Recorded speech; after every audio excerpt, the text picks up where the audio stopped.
আমার ভাইটা রে 300 ফিট একটু লীলা মার্কেটে নামাই দিয়েন তো। আচ্ছা আচ্ছা ঠিক একটু আছে অন্ত মানুষ তো দেখে লয়ে যাবেন, ঠিক আছে?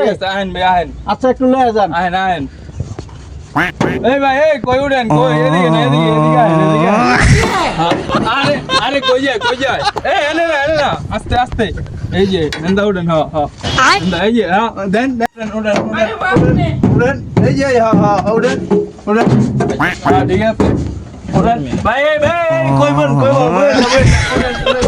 উঠেন এই যে সামনে এই যে এদিকে এ না জান ভাই আপনি এনে বহেন ওস্তাদ গাড়ি টান দেন বিদায় করছি নামেন হত 300 ফিট